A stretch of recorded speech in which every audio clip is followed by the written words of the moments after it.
किस प्रकार का भोजन करते हैं प्रेत। मित्रों, जैसा कि कहा गया है कि ये मानव शरीर 84 लाख योनियों में भटकने के बाद प्राप्त हुआ है। इसके पीछे की सबसे खास वजह ये है कि जो भी मनुष्य अपने जीवन में जैसे भी कर्म करता है, मरने के बाद उसे कर्म दंड भोगने के लिए उस हिसाब से ही योनियां मिलती हैं। इन्हीं 84 लाख योनियों में प्रेत योनि का नाम भी आता है, जिसके बारे में गरुड़ पुराण में बहुत ही विस्तार से लिखा गया है। हमने अपने पिछले वीडियो में आपको प्रेत योनि से संबंधित एक बहुत ही रहस्यमयी जानकारी दी थी, जिसमें ये बताया गया था कि आखिर किन पापों के चलते मनुष्य को मरने के बाद प्रेत योनि में भटकना पड़ता है। प्रेत योनि में जाते ही वो जीव अपने कर्मों के हिसाब से कष्ट भोगता है। जैसे कि अगर प्रेतों के भोजन की बात की जाए तो इन प्रेतों के आहार के बारे में गरुड़ पुराण में बड़ा ही विस्तार से चर्चा की गई है। आज की वीडियो में हम प्रेतों के आहार से जुड़े रहस्यों को जानेंगे। गरुड़ पुराण के प्रेत कल्प के अनुसार बहुत समय पहले एक वन में एक बहुत ही वेद पाठी ब्राह्मण हुआ करते थे, जिनका नाम संतप्तक था।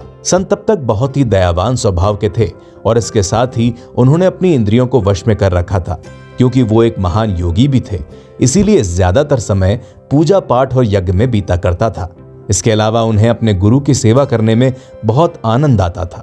काफी सालों तक उन्होंने अपना समय उसी जंगल में एक आश्रम में रहकर गुजारा। लेकिन एक समय ऐसा आया कि उनके मन में अचानक ही तीर्थ यात्रा करने की इच्छा प्रकट हुई और फिर यही सोचकर वो दूसरे ही दिन स्नान ध्यान करके तीर्थ यात्रा के लिए निकल पड़े। काफी लंबे समय तक यात्रा करते करते संतप्तक बहुत ज्यादा थक गए थे और इसी वजह से उन्हें यह याद नहीं रहा कि उन्हें किस दिशा में जाना है।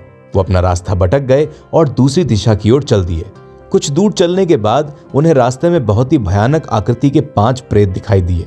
उन 5 प्रेतों का शरीर दिखने में बहुत ज्यादा डरावना था, इसीलिए ब्राह्मण संतप्तक उन्हें देखकर डर गए और उन प्रेतों से डरते हुए उन्होंने पूछा, तुम सब कौन हो और किन पापों के चलते तुम्हें ऐसी अजीब शरीर मिला है। संतप्तक के इन सवालों को सुनकर उन प्रेतों में से जो सबसे बड़ा प्रेतराज था, उसने उत्तर दिया, हे ब्राह्मण, हम पांचों अपने पाप कर्मों की वजह से इस प्रेत योनि में भटक रहे हैं, जिसकी वजह से हमें ऐसा भयानक रूप मिला था जिसे देखकर कोई भी डर जाए।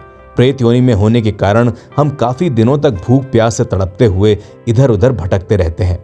इस प्रेत योनि में मेरा नाम पर्युषित है और इस दूसरे प्रेत का नाम सूचिमुख, तीसरे का नाम शीघ्रग है, चौथे प्रेत का नाम रोधक है और 5वें प्रेत का नाम लेखक है। प्रेतराज की बातों को सुनकर ब्राह्मण संतप्तक को सारी बातें तो समझ में आ गईं, लेकिन उनके मन में प्रेतों के इन अजीब नामों को लेकर एक सवाल था कि आखिर इस तरह के नाम इन 5 प्रेतों के क्यों पड़े। और यही सवाल ब्राह्मण ने प्रेतराज से किया। तो इस पर प्रेतराज ने कहा, हे ब्राह्मण, मैं अपनी मानव योनि में बहुत अहंकारी हुआ करता था और भोजन करने में मुझे बड़ा चाव आता था, लेकिन मैंने हमेशा शुद्ध भोजन किया।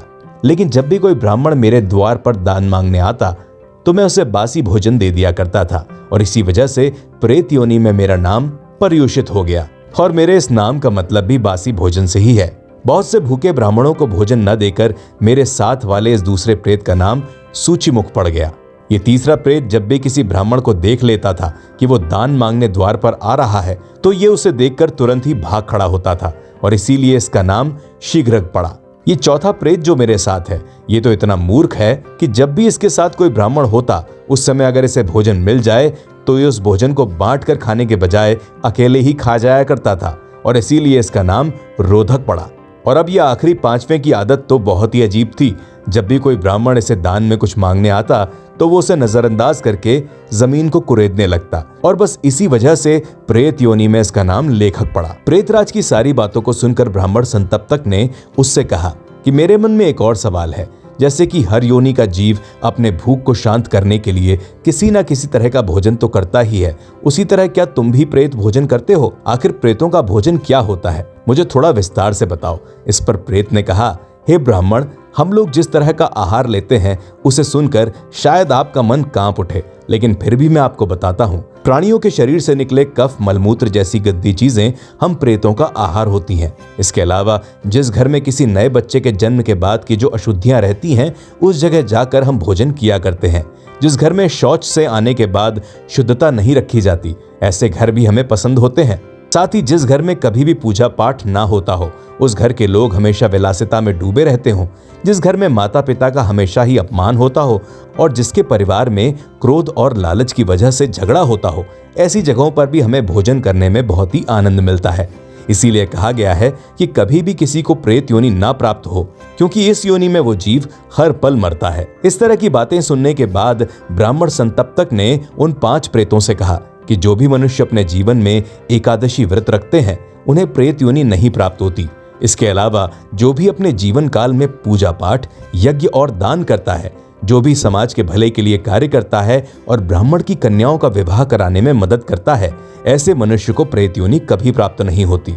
ब्राह्मण संतप्तक से ऐसी ज्ञान की बातें सुनने के बाद उन 5 प्रेतों का पाप नष्ट हो गया और उसी समय 5 विमान आकाश में प्रकट हुए और वे सभी प्रेत उस विमान में बैठकर स्वर्ग की ओर निकल पड़े और फिर इस तरह से उन 5 प्रेतों का उद्धार हो गया। गरुड़ पुराण में लिखी इस कथा को जानकर एक बात तो जरूर सीखने को मिलती है कि मनुष्य को चाहिए कि वो अपने जीवन में जितना हो सके उसे अच्छे और धर्म के कार्य ही करने चाहिए, क्योंकि हर बुरे कर्म का दंड जरूर मिलता है, वो चाहे जीवित रहने पर मिले या मृत्यु के बाद। आज की ये वीडियो आपको कैसी लगी कमेंट में जरूर बताइएगा। ऐसी ही और रोचक कथाओं और रहस्यों को जानने के लिए आज ही सब्सक्राइब करें नारद वाणी। धन्यवाद।